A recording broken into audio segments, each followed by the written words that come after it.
Liam, balita ko, ayaw mo raw kumain.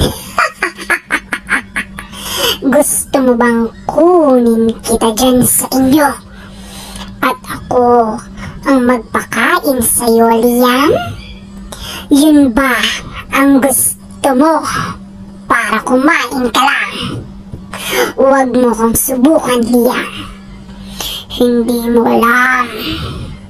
Baka mamaya o bukas, nandyan ako sa inyo. Kukunin kita kapag hindi ka talaga kumain.